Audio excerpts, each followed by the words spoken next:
Champs, come get put on. Today I am here with a very, very special guest, OneTrack. How you doing today, bro? I'm good, man. You know, just finishing a long day of work, but chilling, bro. Can't complain. How about you? Living life, man. I've been looking forward to this all day. Thank you so much for your time. I know you're in Canada right now. Yeah, I'm in Canada right now. What are you doing there? I'm originally from here, and it was just Jewish holidays a couple weeks back, so I came back into town just to spend some time with the family and all that, you know? Oh, okay. I was thinking the Drake shooting. You're in Canada. Nah, definitely no ties to anything like that. You know what I mean? I'm OVO on this side. I'm definitely super OVO on this side. That's hilarious. All right. You know, guys, if you guys aren't familiar with OneTrack, he is a rising social media hip hop commentator. He puts out some really interesting, really eye-opening content on his IG, just like giving really a lot of backstory on up and coming hip hop artists. How would you describe your work? I like to be able to build narratives around things that typically wouldn't have narratives built around them. So like I like using, you know, more popular hip hop artists to be able to further platform smaller upcoming artists, if that makes sense. Definitely. Yeah, kind of making the connection between 2 points. Exactly. Mm-hmm. How old are you? I'm 23. Oh, wow. Well, I'm going to turn off the audio over here. Yeah, you're good.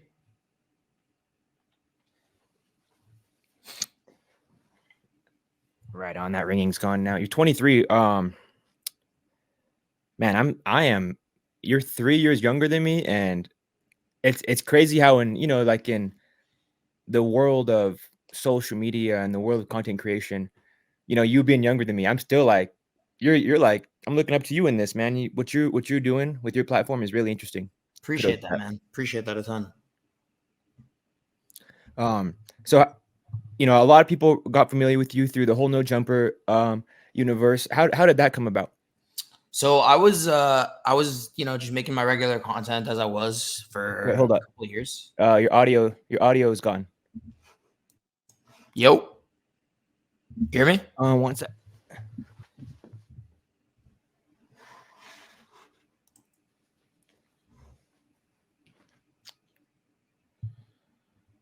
How about now? Yep. My bad. Yeah, that was on my end. But yeah, how did you come in on No Jumper come about? So I've been making content independently for like 4 years now, probably. And a couple of years ago, I was reached out to by this guy named Remo, who was looking to buy promo for an artist he was managing at the time named Keith. And I sold him promo. I made a video for his artist. And it did decently. It did like 40,000 views across platforms. The artist is like relatively small, so it was a solid one. And Remo ended up getting a job at No Jumper, and they decided they wanted to tap into the underground. So a couple years back, like maybe a year and a half, 2 years ago, they brought in Babalam, who's another popular creator. Shout out Babalam, to host a show with Flacco, and he ended up leaving No Jumper as a whole.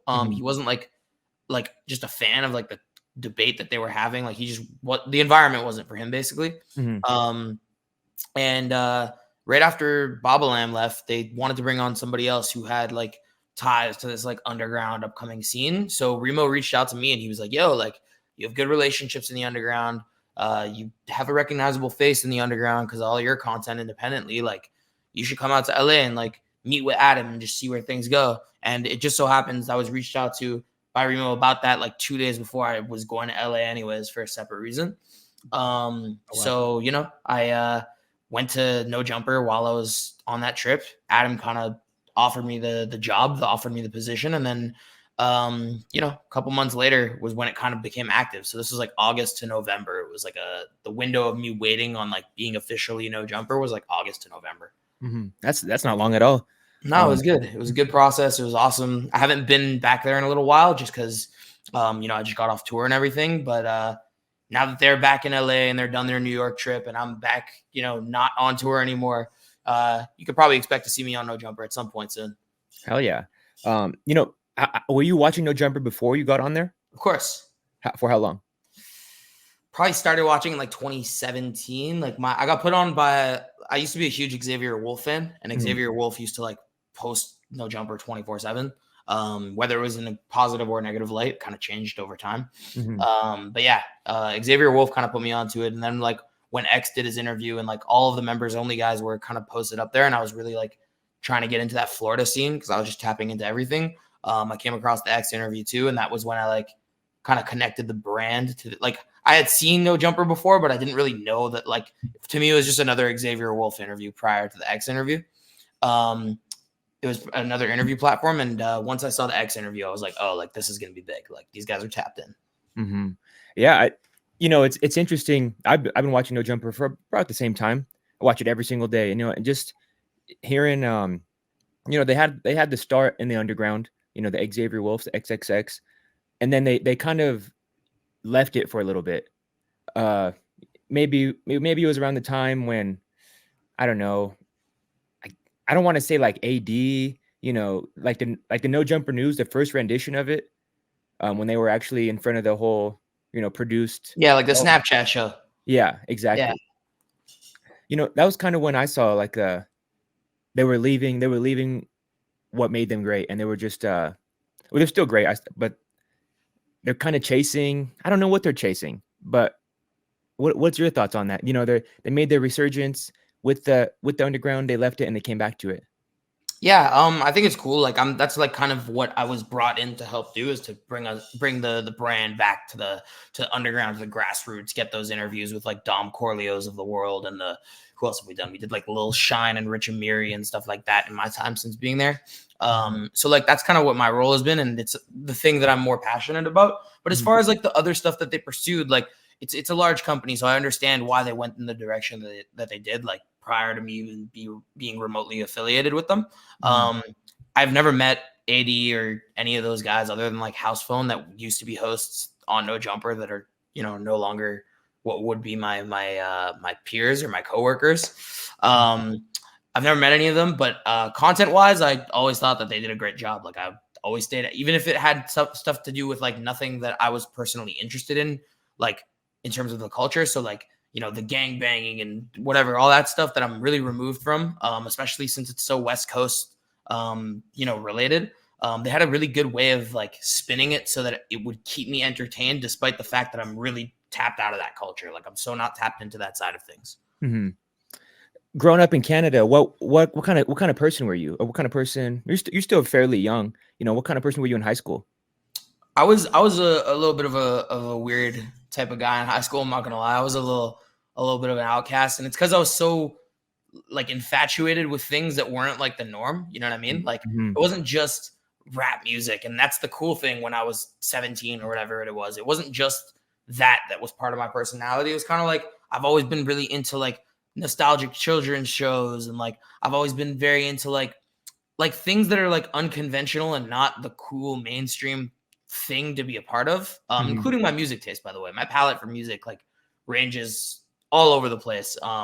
Rap music is just what I started with because it's the genre I'm most passionate about. But I was always kind of like on some very like I was like a cool loner. You know what I mean? Like I wasn't like a nerd. I wasn't like super to myself like because nobody wanted to be my friend. It's just like I preferred to have alone time. Yeah. That makes sense. And when did the content creation come into play? Were you making videos in high school, or when did you start making your first one? No, I wasn't making videos in high school. I was always passionate about like doing something in this avenue, doing like something creative adjacent to like making my own music, because I'm not an artist, nor have I ever wanted to be one. So like I tried my hand at a couple things like, audio engineering and like music production. And those things, like as I was doing them, like it took me like 8 hours for my first ever beat. And I was just like, I don't know if I have this in me. Like I don't know that this is for me, especially since the quality of my first beat was so bad that like, I made beats for like 2-3 months and I kind of just gave up on it. Same thing goes for audio engineering. And it was kind of when I graduated high school that I got into content. Like my best friend and I started a TikTok account together, where we like made funny videos. And then I started doing this thing where like, I would freestyle on our account. Not, again, never wanted to be a rapper or anything, but I would freestyle on our account. And my second video where I freestyled ever on that account did like 500,000 views. So I did a few more of those. They racked up a bunch of viewership. Oh, And then I wow. was like, cool, like, let me see if I could also just talk about music and it'll go viral. And I started talking about like how Designer should have gotten more love, or how Fetty Wap like had a potential comeback on his way in like 2020 or whatever year it was. Mhm. And those were also doing well. So I realized like I had kind of like this knack and ability to speak about rap music, and people actually valued the opinions that I had out there, you know? Yeah, definitely. When when you were starting to come up with like the TikToks, your first one with your best friend, who were some of the content creators you were looking at, kind of for influence or motivation? For influence, like keep in mind it wasn't just rap music stuff that I was doing at the time. So like I was doing a bunch of like comedy shit too. Mhm. So like I used to watch a lot of Jack Innanen. He's another content creator from Canada. Really, really funny guy. He actually went to the same university that I went to, oddly enough, but I never met the guy. Hilarious dude though. So he was like really on there. I also watched Joe, the blonde dude, the angry blonde guy whose name I can't remember. And then like as far as like hip hop, like content creation, I never really watched TikTokers, to be honest with you. It was all like YouTube hip hop. Mhm. So like I watched a ton of Patrick CC, Blackie Speaks, I'm Dante, Sean C. I used to watch CGTV Productions, and then I kind of distanced myself from his content because he got like a little into sub niches that I wasn't the biggest fan of. But I watched like a bunch of the OG like hip hop YouTubers, and that's kind of really what put me onto this like wave of content creation, you know? Yeah, definitely. Because your videos are so unique. What I see really gain a lot of traction. I spend all day on Instagram too, so maybe that's why. Fucking, it's just like you have such a unique way of your videos being presented. You're like moving. You're like this artist. You know why do you do that? To be honest with you, it's just how I naturally am. Like even if you look at the no jumper comments, like a key defining factor about me is that I use my hand. Like as I'm speaking, like I use my hands. I move around when I talk, and it's just because I'm genuinely like so excited. Like again, I was like the not unpopular, but I was still the loner kid in high school who wasn't. I had nothing to be excited about. I was just like doing the shit that I was passionate about, and it was for myself. Now that I'm able to do that, the stuff that I'm passionate about, and share it with others, it gets Yeah. me so excited that sometimes it just results in movement. You know what I mean? Like, and then I saw it drove engagement. So like, I'm not going to stop it now. Like mad people comment about the fact that I move my head around or like move my hands when I'm in like a no jumper video or whatever. Like I'm not going to slow it down. It's natural to me. I'm not going to slow it down if it's driving further engagement, you know? Yeah, definitely. It's the way I thought it. I thought it was just because your videos also have some motion, like the screen itself is moving. It looks like. So I thought it was just a tie into that, but Well, that actually came across like I always have been moving my head and whatever in my videos for a very long time. And I saw this other guy who doesn't move his head as much as me, but he did motion tracking regardless on Mhm. TikTok. And I was like, oh, like he motion tracks it and he seems to be doing better number. Like I'm a big data guy. I always look at like the other people that exist in the same space as me and like break down why they're doing so well. Mhm. So when I saw this guy doing it, I was like, oh, like he's like not even seriously moving his head and like getting such good engagement off of this. Like maybe I should also motion track. Like I already naturally just like do this kind of shit anyways, you know? Yeah, yeah. Um, you you spoke on university. What university did you go to? I went to Ryerson. Now it's called Toronto Metropolitan University. It's in Toronto. Okay, okay. Um, I don't know if I asked you this. Where's your hometown in Canada? Montreal, Quebec, Canada. Oh, okay. All right. What's the distance there? How far are they in between? Like 6 hour drive roughly. Like it's like a decent amount of distance. You know, I had to not live at home when I went to attend Ryerson when I was there for like, you know, I went there like for a full year, but half the semester that I was there was online. So once they went back to in-person classes, I moved there. First time really being out of the house, kind of opened the door to like, you know, the Canadian music industry because Toronto is like the hub of like Canadian music, you know? Yeah. What did you study? I was studying media production. Oh, wow. It all ties together. Yeah, it ties together for sure. You graduate? No, I didn't. I dropped out after I made a viral video. Basically, we had an assignment where we were supposed to make a broadcast, like just an audio broadcast to appeal to a mass audience that was under 1 minute. So like my logic was like, okay, it could be about any topic. I'm just gonna make a video that I normally would otherwise make and strip the audio and submit it to my class. You know, like I feel like that's a cool solution. So Mhm. I did that, and the video ended up getting like 500,000 views, and I got a 53% on that assignment. And I asked my teacher why, And she said because she didn't believe it had an appeal to a mass audience. And I was like, look, it did 500,000 views. And she's like, well, that's not how I was taught. And I was like, well, this is just an old method of teaching that isn't adapting. Like this is not for me, you know? Mm-hmm. That makes total sense. So you went there for 1 year and you dropped out. Yeah. Wow. What do your parents say about what you're doing right now? And you dropping out of school, and it all kind of, it seems like the path led to somewhere positive. Yeah. My parents are very, happy with where I'm at now. They weren't supportive of my decision to drop out of school when I initially did. Yeah, they never are. Yeah, they're it's a difficult thing to get them on board with for sure. They weren't super supportive, I mean, like I'm a Jewish like suburban kid raised with the values of like go to school, become something. Like they weren't even thrilled about me going into media production. Prior to that, like the Canadian education system is like, the Quebec education system is like you graduate high school in grade 11 and then you go to like pre-college. So my pre-college degree was in computer science, which I absolutely hated. And once I graduated pre-college, it's called CJET.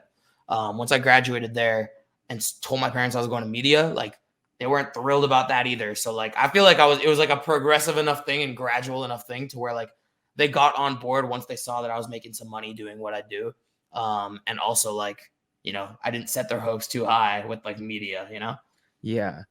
Yeah. I mean, I have some Jewish buddies, and it seems like their plan is already laid out in front of them a lot of times. Yeah, that'll happen. Mm-hmm. That'll definitely happen. Yeah. What about up and coming artists right now? Who are you listening to? Who's on your radar? I'm on a bunch of different stuff, and it's in a wide array of niches and genres.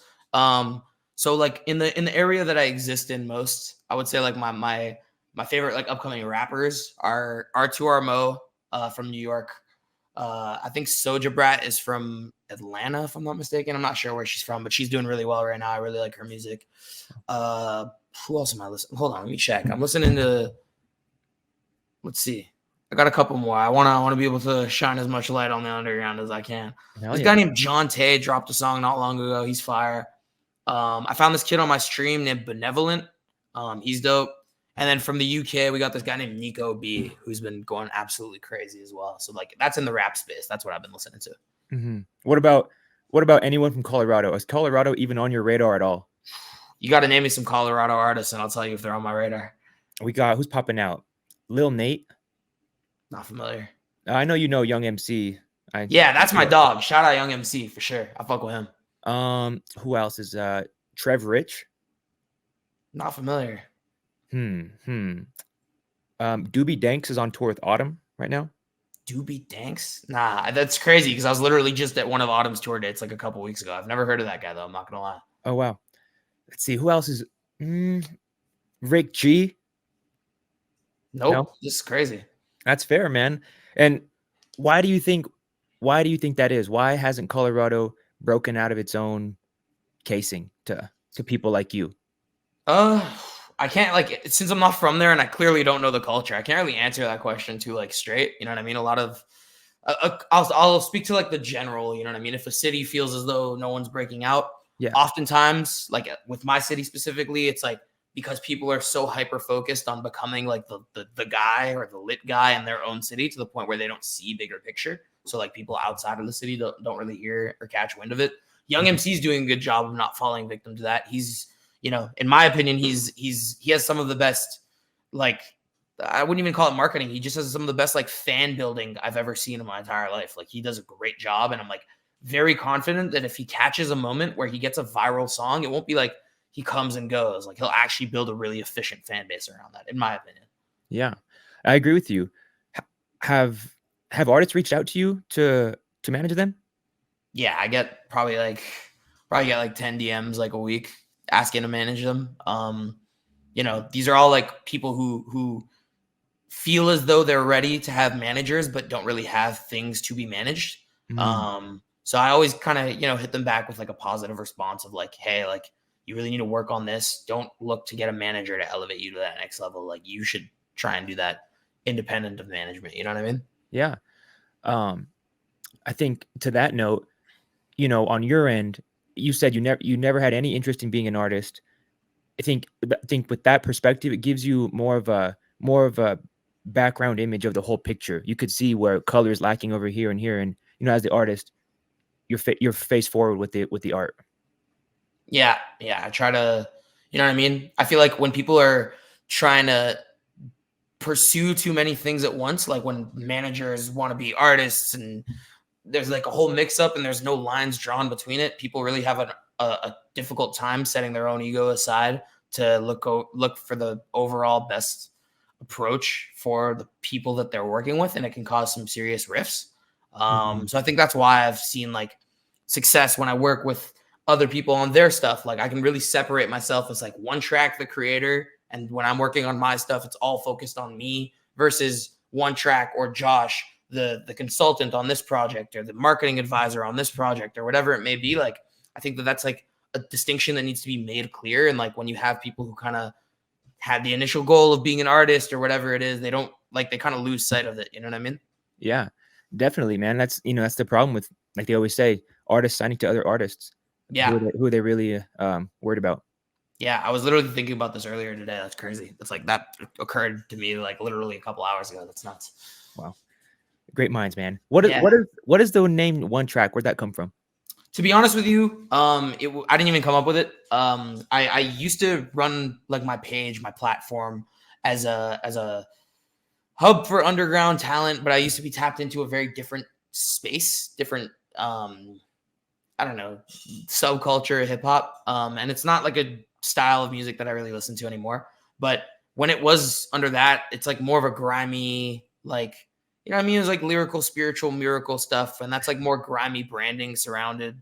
You know what I mean? There, you don't really see clean cut brands affiliated with that space. Yeah. And I realized like I wanted to rebrand, not only because my interest shifted, but like because it was so grimy. My branding was so terrible. It looked very like bare bones. So I hit up a designer. It was called Talent of the Underground at the time. It was just a page. I wasn't even showing my face. It was just a regular page on like Facebook and Instagram.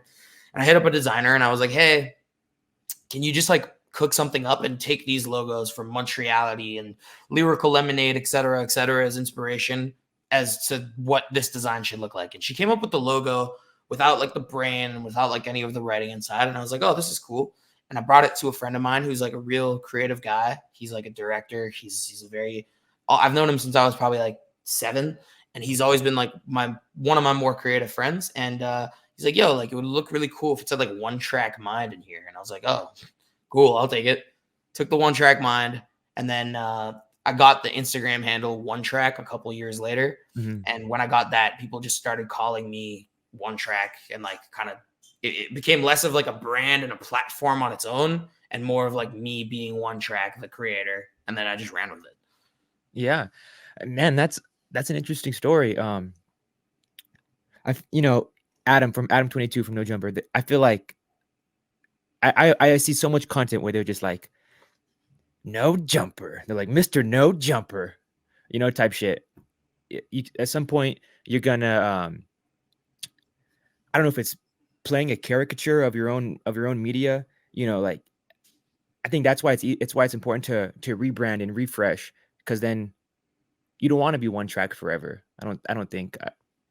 I don't know. I genuinely don't know. I really love what I do right now, but there could come a point in time where I want to be Josh, and then there's the because like the way Adam's built out his business is so smart. You know what I mean? You can have someone like me come into the office with like one of the video guys and just do a podcast or a reaction or a stream or whatever it is, just like talking my shit. And he's directly like building something that he built from the ground up. It's still being built while other people are helping contribute to that. Being the individual, like no one can build the Adam 22 brand other than Adam 22, but people can build the No Jumper brand, like, and that aren't Adam. You know what I mean? Definitely. It's cool and it's really good. Like I want to build out the similar model long term for sure. Yeah, that's inspiring. Really, the way you just stated it, that's really well put. Yeah, he kills it. I don't necessarily want to talk about No Jumper this whole time, but it's a really big part of your life. It's a really big part of the media space right now. Big three, the big three medias in the game right now. What's your big three medias? My big three media platforms it depends on how like we're like qualifying like media. But if we're just talking about like shit that like, you know, helps push the scene forward, it's No Jumper, of course. Lyrical Lemonade is like my biggest inspiration. Shout out to Cole. And just because I'm from here, like Montreality is also up there, and I know I shouted them out a little earlier, but Montreality, like for me, is like Lyrical Lemonade, Montreality, and No Jumper are like the three main reasons why I do what I do. And it's so crazy for me to now be like working at No Jumper, friends with the guy who runs Montreality, cool with Cole. Like it's just it's a very perfect storm of crazy things that I never thought would be a reality, you know? Yeah, definitely, man. Did you ever dream of this? Did you manifest this, or you think it just kind of the luck of the draw?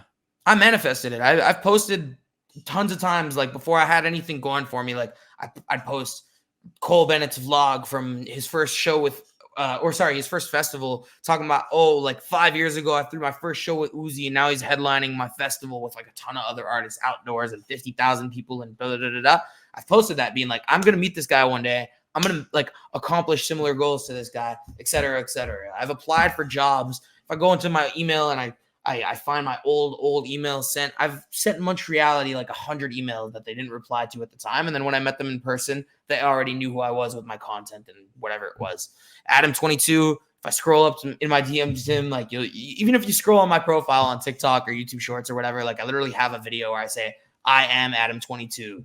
Not really Adam22, but like I want to be the Adam22 of TikTok. Like I have like videos and content that's the great thing about documenting it as an individual. Like I actually have all of the shit like that like contributes to my story, which is like sometimes I forget about elements of my story and I'll scroll back and I'll be like, oh, this is fucking sick, you know? Yeah, definitely, man. It's manifestation and you know, calling your shot. I think that's important to keep you it keeps you like, oh man, what's the word?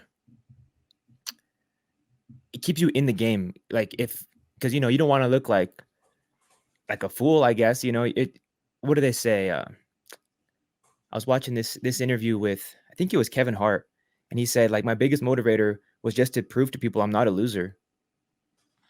Yeah, that's a great quote. Honestly, like I had the same type of motivation for multiple years. I get it. You know what I mean? It's super relatable. Walk me through your relationship with Cole Bennett. What's going on there? Because I saw that he just you know, passed off the reins of Lyrical Lemonade to other directors. Yeah, shout out to AMD, man. AMD is a fire director. He does incredible work. So definitely big shout out to him because that's the first director, I guess, signed to Lyrical Lemonade. That isn't Cole, obviously. I guess signed is, I don't know, lack of better words. I don't know what they're calling it, but whatever it is, sick. Yeah, Cole and I have a great relationship. We spoke actually when he announced that. That was the last time we spoke. I just, you know, replied to his story and I was like, yo, like, thanks for being such an inspiration. Like, yeah, it's an end of an era, but like, it's awesome to see you like happy and fulfilled with what you're doing. Just a brief conversation, you know, like see you at Summer Smash kind of thing. But my relationship with Cole is my biggest hero to this day. He's the biggest. There's nobody in my life, like personally that I personally know, or that like I've never met and I've just watched and consumed in media that has inspired me more than Cole Bennett has. So, you know, my first time meeting him was at Summer Smash because I had met his partner, Elliot, who's the, I don't want to screw up his job title, but he's a big dog at Lyrical Lemonade.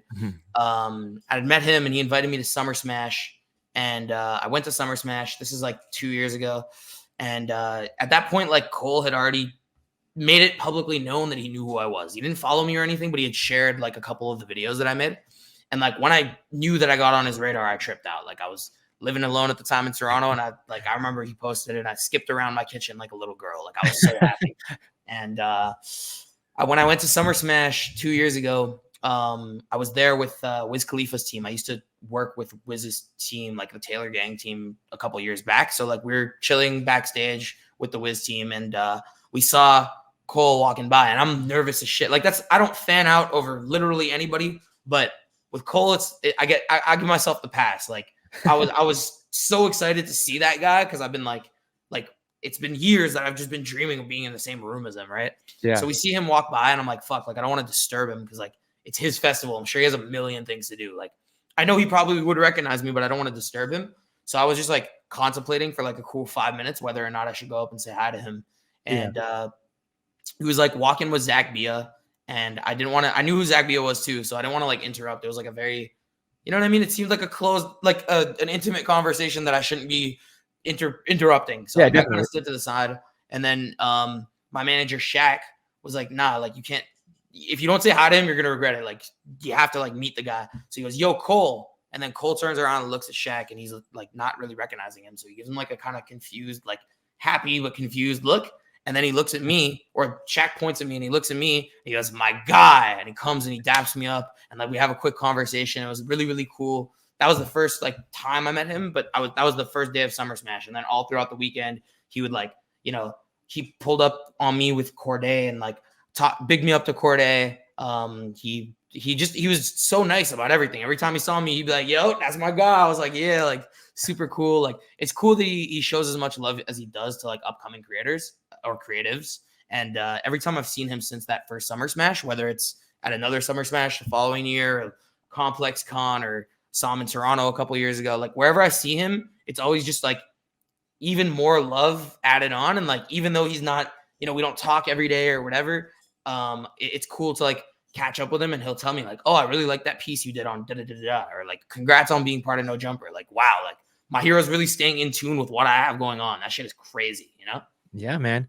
I think you ever deal with imposter syndrome? So only in that case, like literally only with Cole. I don't think I've ever dealt with it outside of that. That's fair. Like as someone outside looking in and like I said, you even though you're younger than me, man, you're the big dog in the content creation space. You're someone that I look to for ideas. Appreciate that. Yeah, man. It's it's I could never imagine, the Cole Bennett type of scenario, but That when was your great. idols actually do show you a little bit of attention, you feel like, do I deserve this? At least I have. I feel you. It was it's weird to look at, and I still get like I'm not gonna claim here that I'm best friends with Cole Bennett, because I'm not. But like we know each other, and I still get giddy when I talk to him. Like it's not like a feeling that passes. It's strange, bro. Like I just still get equally excited as if it's my first time meeting him again. And it's like, I'm excited to be talking to him, but like not just to be talking to him. I'm excited because like I know this is like one of the most creative people I've ever met, probably the most creative person I've ever met. And like the fact that I get to like really just like hear him tell me about his, like I knew he was going to be doing this, like getting off the, like hiring new videographers and directors to shoot at Lyrical Lemonade. I've known that for a couple of years now, or a year and a half now. And it's because like he just told me what his long-term plan was. And I was like, wow, like I feel lucky to be able to have the insight and front row seats to like what this guy is putting me onto right now. Like I feel like I'm so privileged to be in this position, Yeah, definitely. It's man, that's inspiring, realistically. But you mentioned that you were working for Taylor Gang. What exactly did you do for Taylor Gang? So I was hired by Taylor Gang as a consultant for their content back in like 2020, 2019 maybe. No, 2021 actually. I'm bugging. Sorry. Time kind of flies. So you were like 18? Or how old are you? 2021, I was 20/21. Like I'm about to turn 24. So like Okay. between those two ages. And yeah, I was, helping out with like TM88 like strategy. I was helping out with a couple of the smaller artists on Taylor Gang's roster, like Fed the God and Young Deji, and this guy they had named Skate at the time, just helping them with overall like TikTok content ideas, what they should be doing, who they should be tapping in with, how they should seed music when they're marketing it, et cetera, et cetera.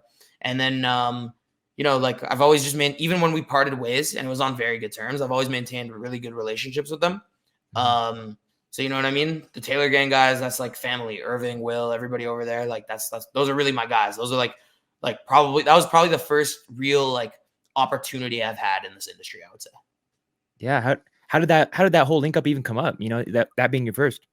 I was early COVID. Remember when Clubhouse was like super popping? Oh, yeah, definitely. So while it was popping, I was an intern at Alamo at the time, Alamo Records at the time. Yep. It was like a school internship that I had with them. And while I was an intern with them, it allowed me to like get into this like Clubhouse like group chat. where like we would have like weekly meetings, and like we would also have like text group chats with everybody, and like individually get to know each other and see how we could build. So I met this guy on Clubhouse named Mike McVeigh, who's from Pittsburgh, and he kind of just hit me up like after he saw, like, at the time I was still doing my TikTok thing, but like I had like way less follower. I had like 30,000 followers or whatever. He saw that I had like some motion going on there, and he hit me up. He was like, yo, like, you know, you work at Alamo and you do all this TikTok stuff. I feel like it would be good for you to meet Will from Taylor Gang, like the CEO of Taylor Gang. And I'm a big like lover of all things hip hop. So I already knew who Will was. Like, he's like OG, like super came up with Wiz, you know what I mean? Like, he's like grassroots, like cut from the same cloth as Wiz, like came up in the same, like when Wiz was a tiny artist, he was by his side, you know what I mean? Mm-hmm. So I was excited. I'm like, oh yeah, like I'm gonna get a call with like a real big dog in the music industry, like fire. And you know, we got on call and they were just asking me about my experience having you know, been at Alamo and doing my own TikTok stuff, and if I'd worked with any other artists. I think I'd worked with like one other notable artist at the time. And Mike really just gave me the alley oop. So like big shout out to him, because that was my like, I think it was my first paid position in the music industry. So shout out to Mike. Wow. Yeah, man. That they would take the chance on a young man from Canada. That speaks volumes on their foresight. They give me so much opportunity. They're like one of the coolest artist teams ever. That's why like I love showing love to anytime they have like some new development going on internally with the Taylor Gang like team. If like they need me on anything, I'm ready to help. Like if they hit me, I got them 100% of the time. They really looked out for me early on. Yeah, man, that's a beautiful story. I love that.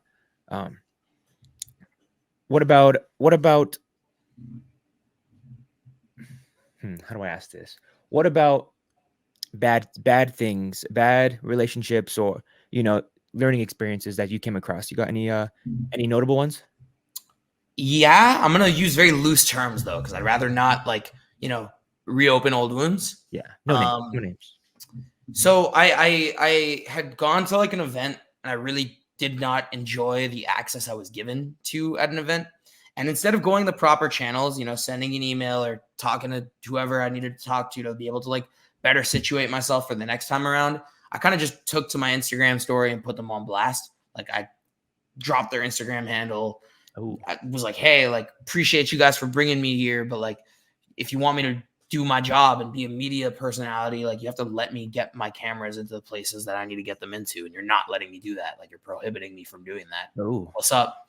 And I got a call from that event's publicist who gave me the initial access, and she was like, hey, like, you can't. And I deleted it like 15 minutes after I'd posted it. I realized I'd fucked up. But she called me and she was like, hey, like, you know, you don't want certain people seeing that. Like, if the bigger people in this organization see that, you know, there might be some issues, et cetera, et cetera. And I was like, okay. And then I kind of got blackballed from that series of events for a little bit until me and the bigger executives within that company became a lot cooler and got onto good terms. So now I'm on good terms with everybody there, but it was a learning experience. Like, I realized I fucked up. I shouldn't, you know, air shit out on social media at all. And since then I kind of took that as a lesson. Like, I don't really air shit out on social media ever. I haven't since, you know? Definitely. That's a problem every single person goes through, I feel like, at one point. Being too open mouthed on social media, for sure. Yeah, it's definitely like, and it's I'd be lying to you if I told you I hadn't been tempted to do it again, but I just know it's a bad decision if I were to do it, you know? Yeah, for sure. You know, you're ruining relationships you don't even know are there yet. Exactly. Mm-hmm. Wow. All right, bringing it back to the current space of where you're at right now. How was tour?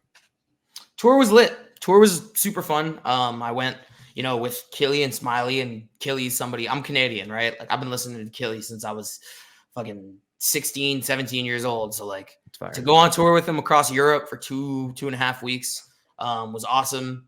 Smiley is OVO. You know, I've got a lot of love for all the OVO people I've ever met. So Smiley's, you know, that's my dog. Shout out Smiley. It was awesome. I got to see parts of the world that I would otherwise never be able to see. I got to experience things I would have otherwise never been able to experience. You know, we were in the studio with like the Polish equivalent of Drake, which is kind of crazy. You know what I mean? Like, it's just shit that like there would be no other opportunity for me to be able to do that. And it's also like opening up doors for me to be able to tour with other artists moving forward, which is something I'm really excited about. So, you know, it was a great experience. I have so much appreciation for Killy for putting me on to that specifically. Yeah. And yeah, I'm excited to get on the next one, you know? Yeah. What best city? What was it? I loved Budapest. Budapest was fucking awesome. Wow. The show was great. They had a lot of love for Killy. Like, we went to the club the night before the show because we had a day off. Like, we landed and that was a day off. And we went to the club that night because Killy was like, oh, like, OneTrack, it's your first tour. Like, I'm gonna make sure you get lit. I'm gonna make sure you get turned. I was like, all right, cool, let's do it. And we went to the club, and like as soon as we walked in, everybody started recognizing Killy, and they put us on a table and like treated us really, really well. Like, it was awesome. It was a really cool experience overall, you know? That's badass. I saw that you got sick though. Yeah, I got sick so after we like left, where did we leave? After we left Amsterdam, I'm pretty sure, or we left Germany to Amsterdam, maybe. I got the worst kind of sick I've ever been, like terrible flu. And it kind of lasted for the rest of tour. And I extended after tour to just like, you know, I got a free trip to Europe. Why wouldn't I go see Europe? So like I went to go see Europe too. And it lasted for a little portion of that part of my trip as well, which wasn't fun. But, you know, I toughed it out. I missed one show, but I made up for it and went to another one that I wasn't supposed to go to. So it all worked out in the end, you know? Hell yeah. What's the Polish equivalent of Drake? What's his name? His name's BedOS. BedOS 2115. He's like a super, super lit Polish rapper. Him and Killy cooked up and dropped the song while we were there. Yeah, BedOS is like super lit. I think he's collabed with like some other American or Canadian artists before. I'm pretty sure he collabed with Pressa once at one point. I could be wrong, but I'm pretty sure he did. Yeah, he's a great dude, and he's like super down to earth, super humble. Like, I really fucked with him. Like, it was cool to be like in the room with somebody who's like that famous in their country, and like he's just a regular human being, you know? Yeah, man, that's badass. What about drinking and substance usage? Did you drink or anything? I drink occasionally, you know, like I'm not like a super, you know, I'm gonna go get like when I was like not in the music industry, I was more of a drinker than I am now that I am in the music industry. You know, I'm not. I was like a super like, you know, go to the frat houses with all the college guys when I was growing up. When I graduated from school and then went to like university and started working professionally, I was like, all right, cool. Like, I need to maintain a certain level of professionalism. Obviously, like it depends on the situation. Like at Adam's birthday party, like I got super, super, super hammered, but I'm not like the guy who like lets, you know, a good time get in the way of my professionalism, you know? Yeah, definitely. What about weed or anything? Not really a super weed guy. Like I've, you know, played around with it before, gotten high here and there, but like I'm not like I'm smoking hella. Like if I'm smoking, I'll probably smoke like 10 times a year max. Oh wow. Okay. Yeah. You see, because you know, watching No Jumper, man, they'll have people on there just off of their shit. Yeah. Yeah. There are some people there who like, you know what I mean? I don't know about off the shit, but they definitely smoke hella weed, you know? Yeah, I mean, when I say off the shit, I'm Bricc Baby just comes to mind. He's just those episodes of the No Jumper show where he is just ripped. Yeah, he's a fun guy to be around, man. I don't think anybody on that show makes me laugh more than Bricc Baby does, because he's like really like we're so from different backgrounds that sometimes it's hilarious when he puts it on display, like how different we are. Bricc Baby, like as my dog, I got so much love for him, but God, we are so not from the same backgrounds at all. He'll talk about like his prison experiences, and like sometimes I'll laugh because it's so foreign to me that I'm like, wow, this shit really happens. Like, what is going on? You know what I mean? Like, it's just crazy how different of lives we've lived, you know? Yeah, definitely. Yeah. But that's the beauty of No Jumper, man. Because I resonate probably with someone more like you than I do Bricc Baby. Fucking I'm not a gangster. But I like a good storyteller. I like a good like person that can highlight something that I didn't know, and that's you. Yeah, I appreciate it, man. Can't take credit away from people like Bricc Baby though. He like has an ability to like make someone like me who's not from any type of background like him be so entertained by his like sometimes it's really like I'm watching a No Jumper when I'm sitting on the podcast itself. I'll really be in the chair listening to Bricc Baby as if I'm watching him through a screen. Like I'm like, dog, you did what? Like you punched a guy in prison and knocked him out and peed on him? Like, what are you, you know what I mean? Like, what are you doing, bro? That's crazy. Like, what the fuck? That's nuts. He's entertaining as shit, bro. Bricc Baby, he's probably my favorite host. Like, I swear to God. But even I like watching Bricc Baby more than I like talking on the news myself. I love watching Bricc Baby on No Jumper. That's hilarious. The notorious Bricc Baby crash out that just happened. That was insane. I'm not gonna lie, I haven't really been tapped in. Like since I've been back from tour, I haven't been in LA, right? So I don't really know what's going on. Oh man, Kill Squad. You know Kill Squad? Yeah. Yeah, he basically just what kind of sparked it off? Fuck. I want to blame it on Adam, just like everything else. But I can't really pinpoint exactly. I have to go back. Top big 3 No Jumper hosts. All time? Yeah, all time. Shit. All time and now. All time. I'm not including Adam here because like he's just the founder of No Jumper. Like he's the number one. Regardless, you love him or hate him, you have to put respect on his name. So he's my number one, but I don't want to include him because that's just not fair.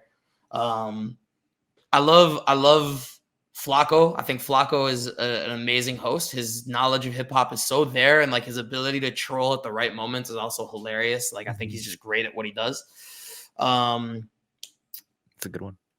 I'm trying to think of people who I really, really, really, really fuck with, like on that. Desto is really dope. I love Desto's segments. I feel like he gives insight into shit that I wouldn't normally think of. I don't know if people count him as a host, but I think he's dope. And number 3 will probably be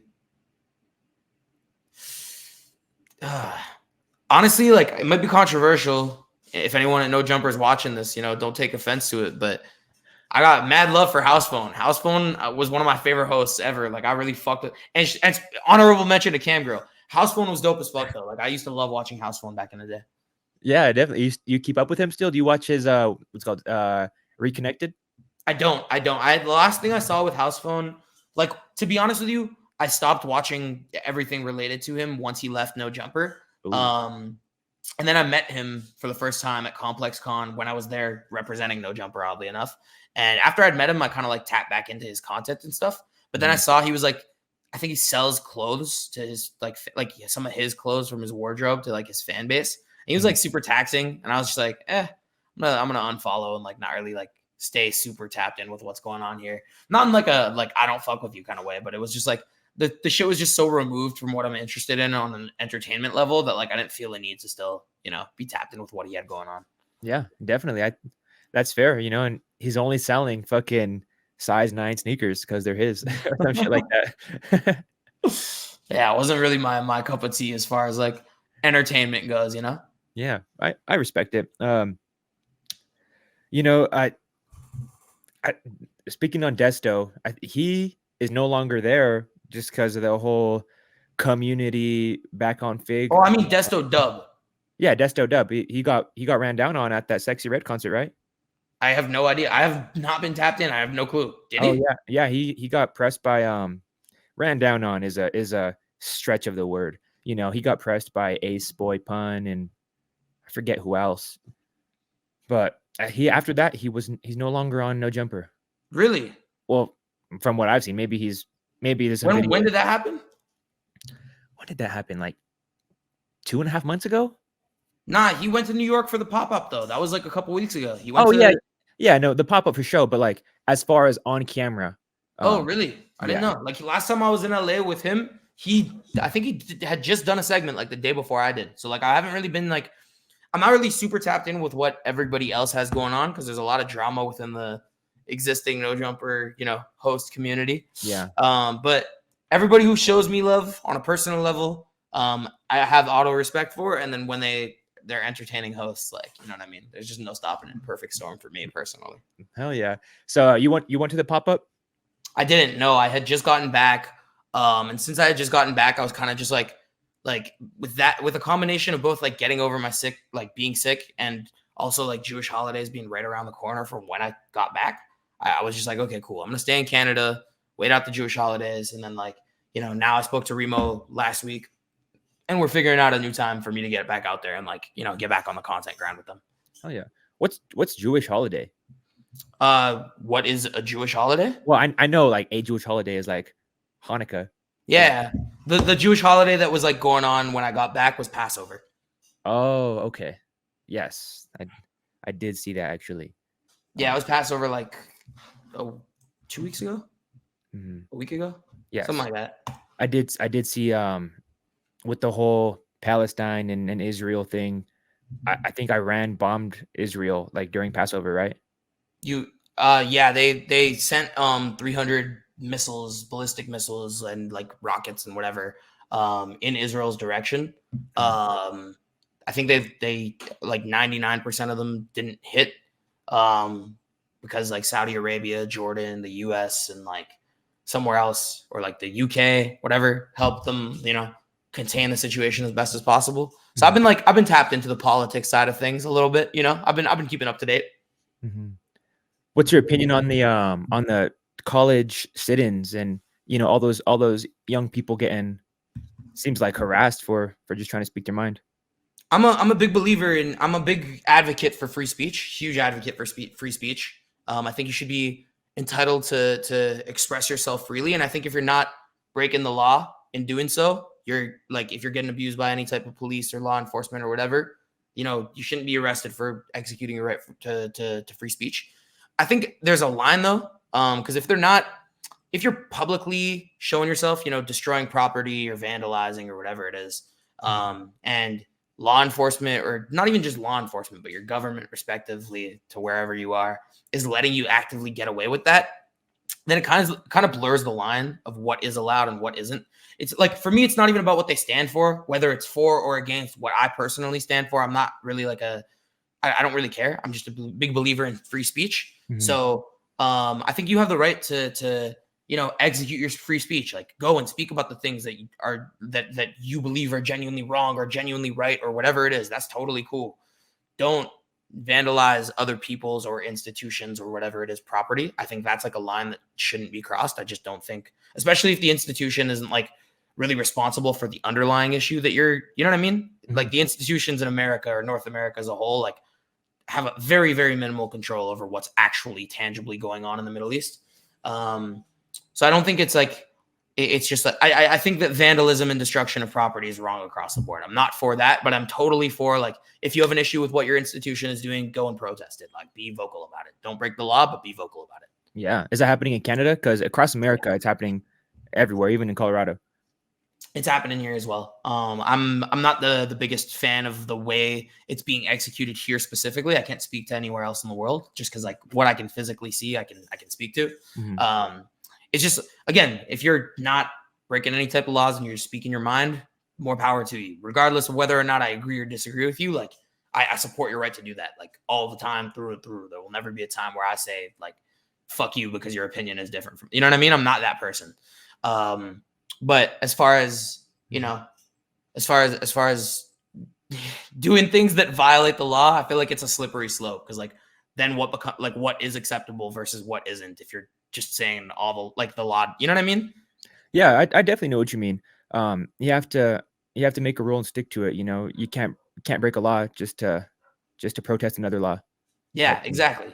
I understand what you're saying.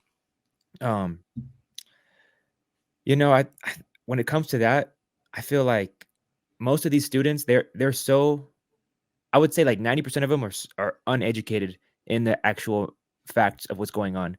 They're reading these headlines from social media, or maybe even Fox or CNN or Facebook or wherever, and that's not really the cold hard truth. Even I heard something good the other day, is there's a fact and then there's a truth. Like a truth is a fact that, I'm gonna butcher this. There's fact and then there's truth. Truth is a fact that's been looked at through a specific lens. Like, this is my truth. I feel that. A fact that's been looked at through a specific lens makes a lot of sense to me. Like, I think that it's important to kind of just like, to try and be as objective in forming your opinions as possible. You know what I mean? And then like, also not, despite people's disagreement of opinion, because you know what I mean? It's an opinion. At the end of the day, there's going to be someone on planet Earth who disagrees with it, regardless of what your opinion is. Be a human and have a civilized conversation if you want to engage, and don't if you don't. But like, I think that lines should be drawn. You know what I mean? Like, there shouldn't be any sort of, your opinion is different from mine, therefore I am not gonna X, Y, and Z, or I'm gonna X, Y, and Z. It should be like, your opinion is different from mine. Let's talk it out as human beings. Like, why is, I want to understand your perspective so that I can either reformulate my own or convince you of mine. Like, it's one or the other, but it's not, your opinion is different from mine. I don't want to hear anything you have to say. Like, I just am going to ruin your life and do everything you know what I mean? I think that causes for more problems in the world more than anything. I think everybody should be hearing each other out. In a perfect world, I wish everybody thought like you did, but in reality, it's really like, I'm going to surround myself in 100 to 200, things that I follow that kind of echo my same sentiment. And that's my truth. It's not an actual fact type shit. Yeah. Yeah. It's kind of, it's just when you live in an echo chamber and you're so, and like, you know what I mean? As a Jewish person, I can really understand this, because I don't necessarily align with like everything that's being said on the side that is predominantly Jewish in this particular situation. I really don't. I think that when you live in an echo chamber for so long, it can really skew your views of certain things. So like, I felt as though I was living in an echo chamber, and I felt as though I needed to engage with people who had opinions contrary to that of the echo chamber that I lived in to better be able to formulate my opinion. And when I was hearing things that were contrary to the environment in which I was brought up and the environment in which I existed, I wasn't hostile. I wasn't, no, you're telling a lie. It was, okay, cool. I'm taking this, internalizing it, and I'm going to do further research into the thing that you pointed out to me so that I can get a better understanding of what's going on, rather than just be content in the echo chamber that I live in, for real. Mm-hmm. Yeah, I've noticed there's like a trend happening. I'm only 3 years older than you, so I'm not like crazy fucking older than you. But what I notice is, like, I talk to all my, like, my little ass cousins or like nephews or something, and none of them have social media. They all just swore it off just on their own accord. And there's something powerful to that. I don't know exactly what it is, but there's going to be a shift in media, a shift in how we consume stuff, a shift in societal thinking, and it's going to happen soon for sure. Yeah, all I can hope is that the shifts in all those respective avenues is something that benefits the world, as opposed to, seriously detriment. I'm just hoping that ultimately, I feel like everybody in all these situations wants the same outcome. They just believe in different methods of getting there. You know what I mean? And like, I don't really care what method gets us to that point. Like, I really don't give a fuck. I might believe one way is right versus another, but even if they go with the other one and I turn out to be wrong, I'm going to be happy. You know what I mean? Yeah, definitely. And I love that, man. Happiness is within you. Yeah, 100%. Speaking of happiness being within you, what are your thoughts? Kendrick versus Drake. I know it's so played out already, but I want to hear OneTrack's thoughts on it.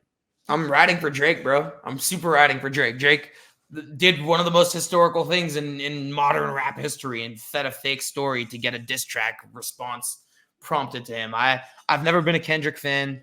I've always respected his artistic vision and whatever, but like, I've never been like never riding for Kendrick. Fuck no, definitely not. A fan that's a loose term. You never put on damn. No. I've listened to all of his music. Like, I can't, even artists who I objectively do not like, if they have an audience, I want to understand why. You know what I mean? So like, there are artists, like, I don't like Tyler, the Creator's music very much. Keep it a buck. I'm not a fan of it at all. But he has a huge fan base, and I needed to understand why. I listened to his music, and I understood the appeal. He's not for me. He's not my type of artist that I'll put on anytime, really. But I gave him a chance, and I understood why he has the fan base that he did. Yeah. Same thing goes for Kendrick. I've given him a chance, and I totally get why he has a fan base. He is so not for me. Like, even when I was in that era of like lyrical, spiritual, miracle stuff that I was always listening to, I didn't like Kendrick. Like, I've never really been a Kendrick fan for real. I would not go pay money to see Kendrick Lamar. Like, no way. Mm-hmm. Is it obviously somewhat of a Canadian bias? All right, we'll just take that off the table. Even outside of that, like outside of the Drake and Kendrick beef, I swear to God, I was not on the lookout for the next Kendrick drop. Like, I would maybe listen to a Kendrick project if like It got stellar reviews from people that are within my inner circle that I trust on a musical level. Yeah. But I swear to God, if Kendrick just dropped and nobody spoke to me about it, like I would not listen to it, Yeah. regardless of Drake and Kendrick's beef. Like I swear to God, I wouldn't. You know, I think a lot of people are on that same wave because first off, he hasn't dropped music in what 3-4 years, Yeah, it's something been a like that, minute. like legit project. But is it because Drake puts out more of the, you know, the party anthems, the radio hits, and is that why? Like, keep it a buck, I'm also not a huge Drake fan. Like, I'm not like Ooh. I'm the best part about being like involved in this hip hop space while all this shit is going down is that like I'm actually not actively rooting for any. I have no bias for anybody. Like, yeah, Drake's Canadian, and I know a lot of the OVO guys, but like I also, you know what I mean? Like, I also know the people that he's beefing. Like, I'm cool with Realist K, who's like signed to XO. I'm cool with like a lot of these people that are in these internal circles that are opposed to Drake. Like, I have no bias. Music is music is music. If you make the better diss record, I'll give you credit where it's due, regardless of if you're OVO or XO or PG Lang or whatever it is that you're riding for. Like, I'll give you credit where it's due 100%. In my opinion, Drake is shitting on everybody. Drake is absolutely abusing everybody. That's all right. Playing devil's advocate here because I'm a Drake fan too, but I think the whole narrative of me feeding you a story and then you taking the bait, like, well, obviously I'm going to take the bait. We're in a beef, and like you did get Pusha T, you know, a few years ago. What's to say that you just don't keep having, you know, these secret families or whatever? It's not like the rarest thing. People fucking 50 years ago had 2-3 families.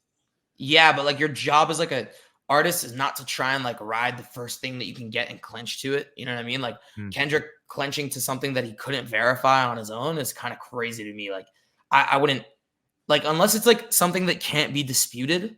I don't think I would publicly out anybody for anything remotely like that. You know what I mean? Like if I was a rapper, I'm trying to think of like some classic disses where I can like give you like some real okay, like a good example.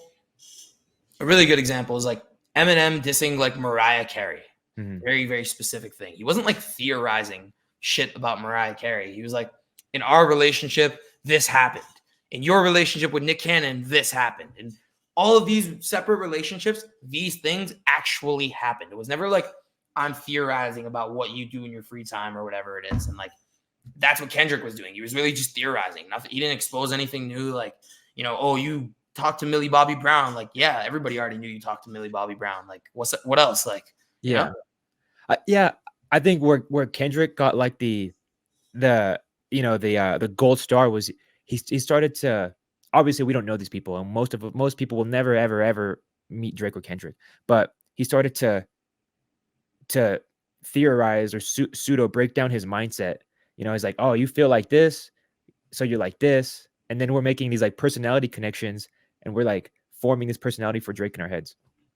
Like he's a pedophile. I don't find that like I can't say that that's something that I'm like super impressed by. Like, to be honest with you, I'm super for shit that is based in fact. If you can like either expose something that nobody knew or like further shine light on something that was like not very well known information, that's big respect. But like if you're just like theorizing about shit, like so like, you know what I mean? You're not really doing anything damaging to somebody, and like the like if your delivery on it is cool, like that's sick. You know what I mean? You have the technical ability to come up with cool double entendres to like rip on Drake. Like that's fire. But like from a all in all perspective, like in a diss battle, you're supposed to make the thing hurt as much as possible. If you're trying to hurt somebody, you don't go off theory, you go off fact. That's why Pusha T was so effective. Like Pusha T bodied Drake. Cause, and again, that's how you know I have no Canadian bias. Cause like Pusha T actually bodied Drake. You know what I mean? Yeah.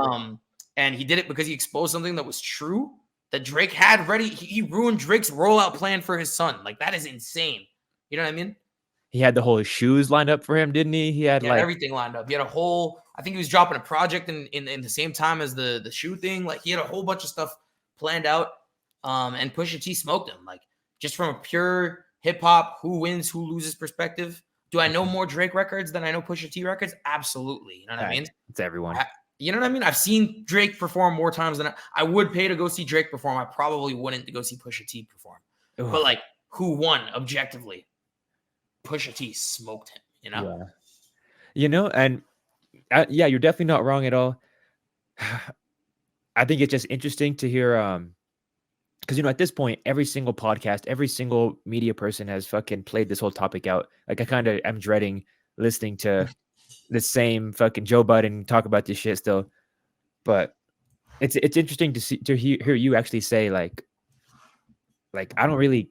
It's not that I don't care, but it's leave it to the music, and it's not Yeah, it's really. strictly music. Like, even if I fuck with you, it's a great example. When I was into that lyrical, spiritual miracle shit, I was like really into Joyner Lucas. Joyner Lucas is like the third concert I ever went to. He brought me on stage. I was like a super Joyner Lucas fan. He lost his beef with Tory Lanez so bad. Song for song, he lost, I Yeah. know, and I can recognize that. He lost so bad. But like, didn't make him it didn't make any of his catalog worse than what it already. It's just objective. Like, you have to look at it from a perspective of like, okay, I've never heard a song from either of you. I just know your respective stories. Who wins this? Mm-hmm. That's the way I look at rap beef, Yeah, definitely. And it's with the Pusha T and Drake thing, obviously Pusha T is a super famous rapper already, but when you're being mentioned in with the Drake and the Kendrick, there's a different air in the room.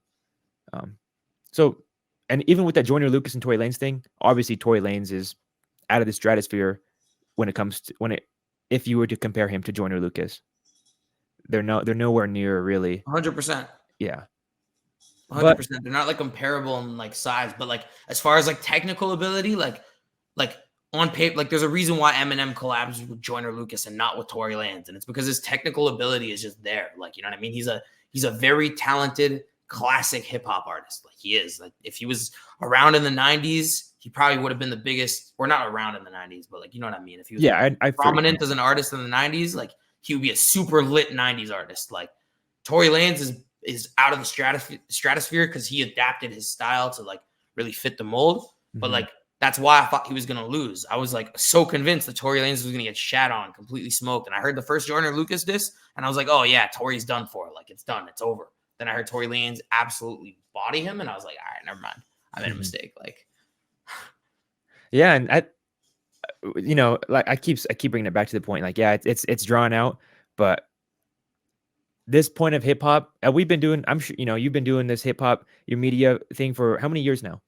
Like 4. 4, yeah. See, we've been doing it for like 2.5, 3, and this is probably the most exciting time. In other than when Kanye is being Kanye, but this is the most exciting time, the most topical, most conversation about hip hop that we've had in a while, at least on this platform. Yeah, this is the most entertaining thing I've seen in rap music, I think, in my entire existence. Like, I swear to God, this is crazy to see. Facts. The only thing comparable would be another Drake beef. Yeah, literally. I mean, even then though, like, I don't see who is Drake beef that's like sizably comparable to Kendrick Lamar. Nobody. Yeah, nobody. Yeah, that's what I'm saying. That's why it's so crazy to see. Wow. All right. Getting off the beefs. Let's bring it into some love. I do appreciate your time, bro. I won't keep you here all night. I just want to know, for people looking at OneTrack and they're looking at a 23-year-old Canadian, what advice do you have to someone who doesn't fit the stereotypical mold of a hip hop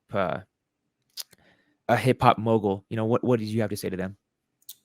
You don't need to fit a stereotypical mold to be good at anything you do. Like, there's not one way of doing anything. There's always been a trailblazer in every single industry that exists. There's been one person who was different that broke the trend of like only this type of person or only that type of person being present in that space. And the same thing exists within the space of hip hop. You look at like the Cole Bennett's, who was like a guy from Plano, Illinois, who decided to pick up a camera and make videos. You look at, I'm trying to think of good examples of like real, like non-stereotypical hip hop. Like, you look at an Anthony Fantano, who's like literally a nerd. He calls himself a nerd.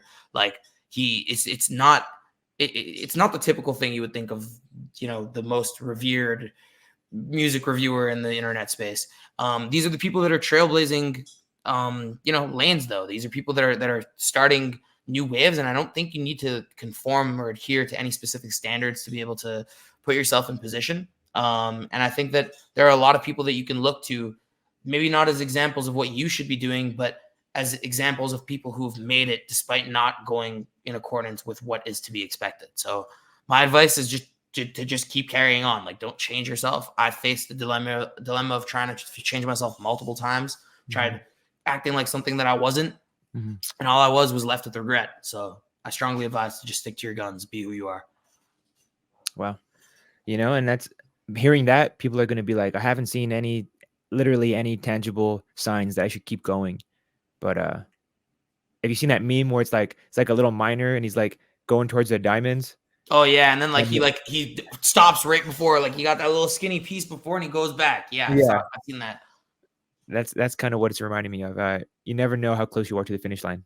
100%. Even at your periods where you're low, like it's all peaks and valleys. Like right now, like I'm at a position where I'm finally getting back on the incline, but like there's gonna be a point where I'm on the decline 100% again, and like I'm just gonna have to know that there's an incline coming up that I just haven't processed, and if I stop, then I won't be able to feel that high. You know. Facts. All right. If completely hypothetical here. If you were to be given, obviously you would never be given a person, but if you would be given an artist, an adult artist, and they can create any genre of music, what genre of music would you say is the most fruitful and will be the most fruitful in the near upcoming future? I don't think it's going to be like long term. I don't think it's going to last as long as people are making it out to be. But country is really on the rise. The number 3 song on Billboard is from a brand new artist. Not brand new. He actually started as a rapper multiple years ago. But the number 3 song on the Billboard Hot 100 is, I think it's called a Tipsy Song or Bar Song by Shabuzi, who switched genres and is seeing a ton of success in country.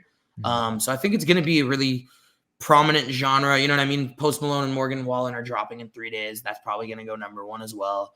Same thing goes for like this girl Dasha, who was also a brand new artist who blew up on TikTok. Jelly Roll, Maddox, Batson, whatever his name is. All these up and coming country artists that are just riding the wave of country getting hot. I think it's going to last a couple years, like 2 years, 3 years, and then it's going to die off. I can't say what's going to be a lasting genre or a lasting most popular genre, but country is definitely the next one. Yeah, I definitely agree with your country take. Mexican and Latino rap, though, I think that's a close second for sure. I fuck with Mexican and Latino. I don't know about in the mainstream. As far as like Billboard and stuff, I don't think it's going to hit that point. Like, Billboard top 10 entries are not going to be, in my opinion, Mexican and Latino rap. I do agree, though, that it's definitely like an upcoming wave, and it's going to have a lot of hype around it, especially when you look at all the people who are like American but of Mexican or Latino descent doing their thing, like that Mexican OT and like, some of the West Coast guys whose names I'm blanking on super hard right now for whatever reason. But Little Weirdo, Parkside Plugs, Moneyside Suede, stuff like that. I definitely. Yeah, I think as if they can learn how to bridge the gap between themselves and like Spanish Latino artists, like Latino artists who make Spanish music, it's like a recipe for super success, in my opinion. 100%. Man. Yeah, that's awesome, man.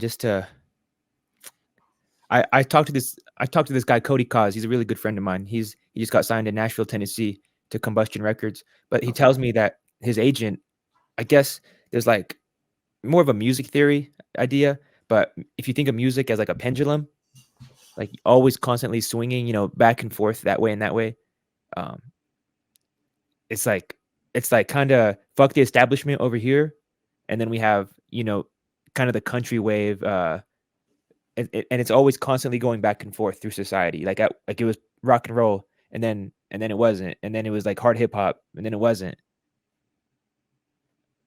It's always going to be swaying in the direction of what's hot and popular. There's a lot of subgenres that consistently get popular. I think like the appeal of a Shabuzi is like the underlying hip hop undertones within that song that exist within the country. So it's not like a super, like within the country genre of music. So it's not a super far stretch for like your average, like, mainstream music listener to like go from listening to like a Lil Nas X or like a more poppy rapper, you know what I mean? Like a DaBaby or a Roddy Ricch to getting to a Shabuzi. I don't think it's like a super large leap to take. And I think because he keeps those like underlying elements, he has the ability to do that really well. And then it's going to get to the point where he doesn't need to keep those underlying elements. I think that that's how genres get popularized in general. You know what I mean? There's a lot of different subgenres that are founded on keeping people hooked on it. Like new jazz kind of has elements of plug and B to it.